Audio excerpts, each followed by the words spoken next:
Well, Malcolm, Strategic Maneuver. He's been here since the 2011 season. How has he let down and developed in the last 2 years?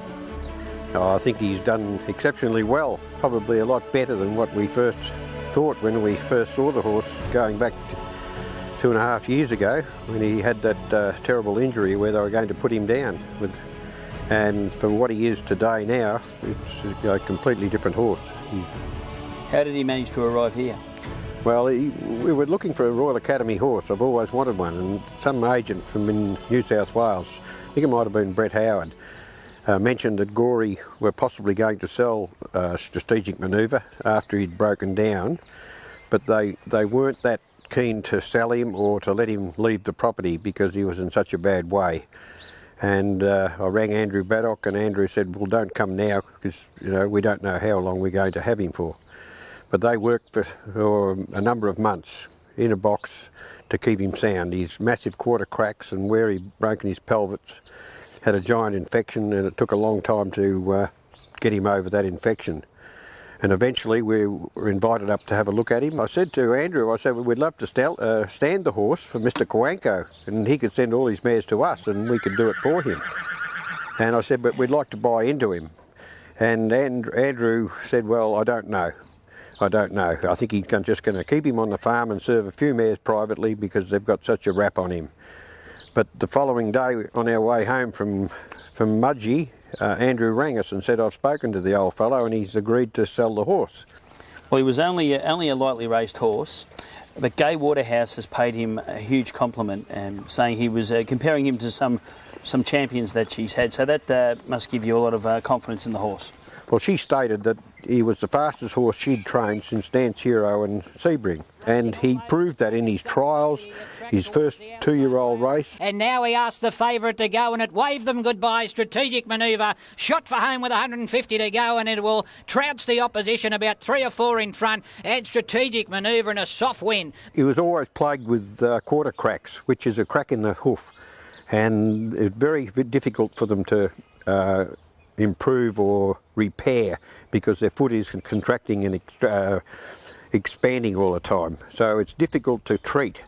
And of course he got infection in, and that just sort of upset all his balance and the whole of his health.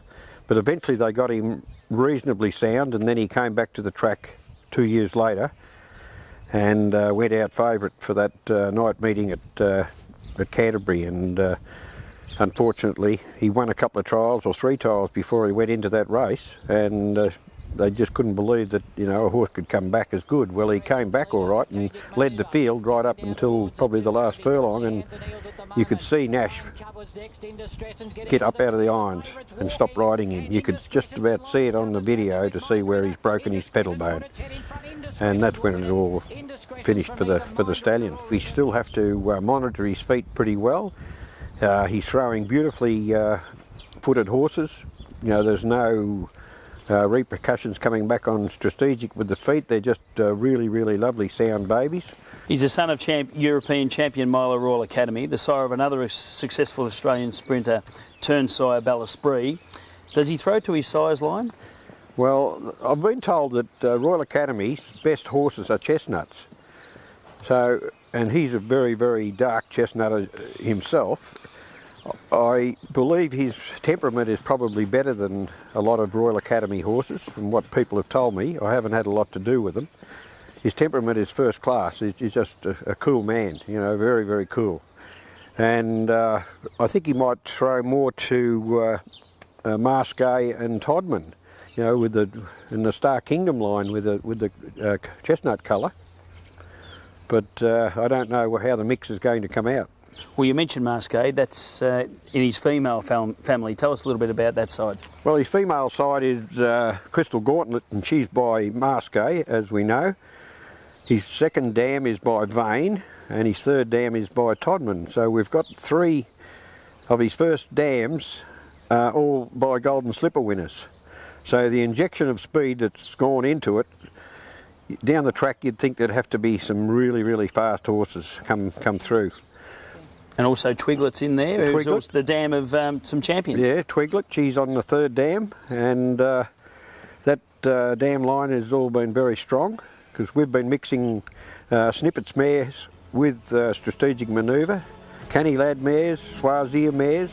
We're really mixing up that old Star Kingdom blood and the sprinting blood to try and breed along those lines. He's a very imposing horse, stands about 16'2". Fantastic hocks. He's very, very strong behind, very muscular. Even at the moment he's a little bit overweight, but he's only started his season already this year, and as we speak now, there's to be one turning up to be covered. But he goes about his job very, very well and handles his 2 or 3 mares or 4 mares a day with ease. He's got a beautiful head, a jowl you can put your own head in under. You know, he is just a lovely horse, and we're very proud to have him.